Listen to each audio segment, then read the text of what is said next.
वो जुबारी खिलाड़ी मोहम्मद आमिर जिसको शामिल किया गया, जिसने 2010 में इंग्लैंड में जुआ खेला, एडमिट किया, उसको सजाई, उसको माफी दे दी गई और उसने 18 रन दिए सुपर ओवर में। पाकिस्तान की क्रिकेट टीम क्रिकेट की सुपर पावर दुनिया की सुपर पावर से हार गई। माजी में क्या हुआ, 2007 में क्या हुआ, वसीम अकरम के दौर में क्या हुआ, बांग्लादेश से क्यों आ रहे। यहाँ वज़ीर आज़म की इतनी तनख्वाह नहीं है, सदर पाकिस्तान की इतनी तनख्वाह नहीं है जितनी चेयरमैन पीसीबी की मरात है, और ये नताइज देते हैं। इन्हें तो वहाँ दरिया में छलांग मार देनी चाहिए थी क्रिकेट टीम को पूरी को। बहुत अच्छी खबर आई है चीन से। पाकिस्तान के नौजवानों के लिए हवावे कंपनी 2 लाख नौजवानों को तरबियत देगी, आर्टिफिशियल इंटेलिजेंस की, टेक्नोलॉजी की। और जब ये नौजवान तरबियत हासिल करके रोजगार हासिल करेंगे, कम अज कम $1000 की इनको नौकरी मिलेगी। बिस्मिल्लाहिर्रहमानिर्रहीम। मैं हूं तारिक समय डेली मुमताज डिजिटल शहर। नाज़रीन, पाकिस्तान की क्रिकेट टीम क्रिकेट की सुपर पावर दुनिया की सुपर पावर से हार गई। ये जानबूझ के हारे, बदनीति थी, कोई गेम थी, क्या चक्कर है। माजी में क्या हुआ, 2007 में क्या हुआ, वसीम अकरम के दौर में क्या हुआ, बांग्लादेश से क्यों आ रहे, आयरलैंड से क्यों आ रहे। कौम इन अपना पेट काट के, अपने टैक्स दे के इनको मुआवजा देती है क्रिकेट टीम वालों को। यहाँ वज़ीर आज़म की इतनी तनख्वाह नहीं है, सदर पाकिस्तान की इतनी तनख्वाह नहीं है जितनी चेयरमैन पीसीबी की मरात हैं और क्रिकेट के खिलाड़ियों की मरात हैं, और ये नताइज देते हैं। इन्हें तो वहाँ होस्टन में किसी दरिया में छलांग मार देनी चाहिए थी क्रिकेट टीम को पूरी को। हार के बाद सेल्फियां बनवाते फिर रहे हैं, डॉलरों से वो पसीना पहुँच रहे हैं। शर्म इनको, तुमको आती नहीं। क्या कहें इनके बारे में। दूसरा मामला है नाज़रीन, बहुत अच्छी खबर आई है चीन से। पाकिस्तान के नौजवानों के लिए हवावे कंपनी 2 लाख नौजवानों को तरबियत देगी, आर्टिफिशियल इंटेलिजेंस की, टेक्नोलॉजी की।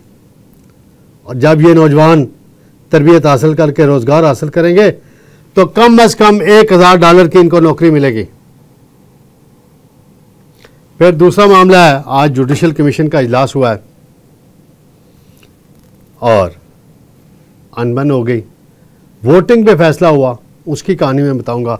सबसे पहले नाजरीन, अफसोसनाक खबर, पूरी पाकिस्तानी कौम दुखी है, अफसरदा है, बच्चे से अफसरदा हैं, ख़वातीन अफसरदा हैं, बुज़ुर्ग अफसरदा हैं, नौजवान अफसरदा हैं कि ये क्रिकेट टीम है वो वाली जिसको काकूल में ट्रेनिंग दी गई, फिजिकल ट्रेनिंग दी गई, मेंटली उनको कि जी बड़ा मुकाबला करेंगे, ये ट्रेनिंग दी काकूल में।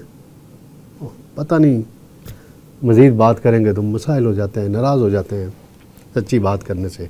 ये मोहसिन नकवी साहब हैं, वज़ीर दाखिला भी हैं, चेयरमैन पीसीबी हैं। ये नताइज देने थे। नजम सेठी तो नताइज देता था, अच्छे रिजल्ट आते थे, पीएसएल शुरू करवाई। नाज़रीन, कल रात को जो मैच मैंने देखा, बहुत दुख हुआ। सुपर पावर से सुपर ओवर में हार गई हमारी टीम। वो जुबारी खिलाड़ी मोहम्मद आमिर जिसको शामिल किया गया, जिसने 2010 में इंग्लैंड में जुआ खेला, एडमिट किया, उसको सजाई, उसको माफी दे दी गई और उसने 18 रन दिए सुपर ओवर में, 8 एक्स्ट्रा रन दिए वाइट वाले की। ये उनकी हालत है। हारिस रऊफ को देखें, पाकिस्तान मैच जीत रहा था, सकता था, उसने ऐसी इजी फुल टॉस दी, आखिरी बॉल पे चौका लग गया। कप्तान को देखें जी, शाहीन अफरीदी को देखें, उसको कप्तानी से हटाया, उसने कैसा बदला लिया। पोस्टमार्टम करें। आजम खान देखें, उससे चला नहीं जाता, उसको कभी विकेट कीपर बनाते हैं तो वो कैच छोड़ देता है। पहली बॉल पे, एलबीडब्ल्यू आउट हो गया। क्या बात करें, रिजवान की बदकिस्मती थी कि उसका बहुत अच्छा आउटस्टैंडिंग कैच पकड़ा गया। फ़खर जमान ने जो शॉट मारी, वो क्लब के खिलाड़ी भी इस तरह नहीं मारते होंगे, आम क्लब के खिलाड़ी भी। मैंने क्रिकेट खेली हुई है बड़े करीब से।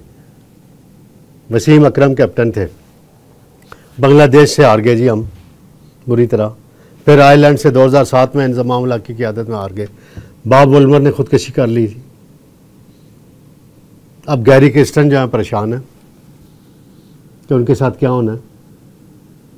अब 9 जून को इंडिया के साथ मैच है न्यूयॉर्क में। नाज़रीन कितने का है? गोल्डन टिकट था 56 लाख का, और पाकिस्तानी कल वहाँ बड़ी तादाद में आए हुए थे, रो रही थी ख़वातीन मैच के बाद। ये हाल है नाज़रीन। आपको पता है पाकिस्तान में फेडरल मिनिस्टर की कितनी तनख्वाह होती है? 2,40,000 टैक्स कट के उसको मिलता है। MNA की 1,70,80,000 तनख्वाह होती है सेनेटर की। सदर पाकिस्तान की 10 लाख तनख्वाह होती है। जो PCB का चेयरमैन होता है वो पाकिस्तानी कौम को 20 से 25 लाख में पड़ता है। एक कोच जो है करोड़ रुपए में पड़ता है। खिलाड़ी जो हैं इनकी तनख्वाहें 8 लाख 10 लाख होती हैं और मैच फीस अलग होती है, बाकी खर्चात अलग होते हैं। ये टैक्स के पैसे हमारे इनके पास जाते हैं और ये निताए जाने हैं। खुदा का खौफ करें, सारी टीम का पोस्टमार्टम करने की जरूरत है।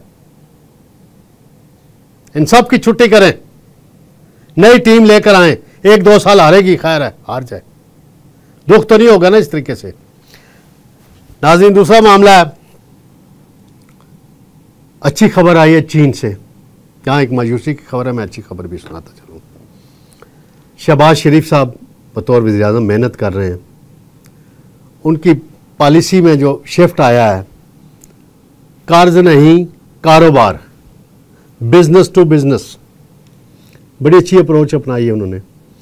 और पाकिस्तानी नौजवान नस्ल के लिए जो उन्होंने कारनामा किया है, बहुत अच्छी बात की है उन्होंने। बड़ा अच्छा एग्रीमेंट हुआ है हवावे के साथ, बड़ी मशहूर कंपनी है दुनिया की।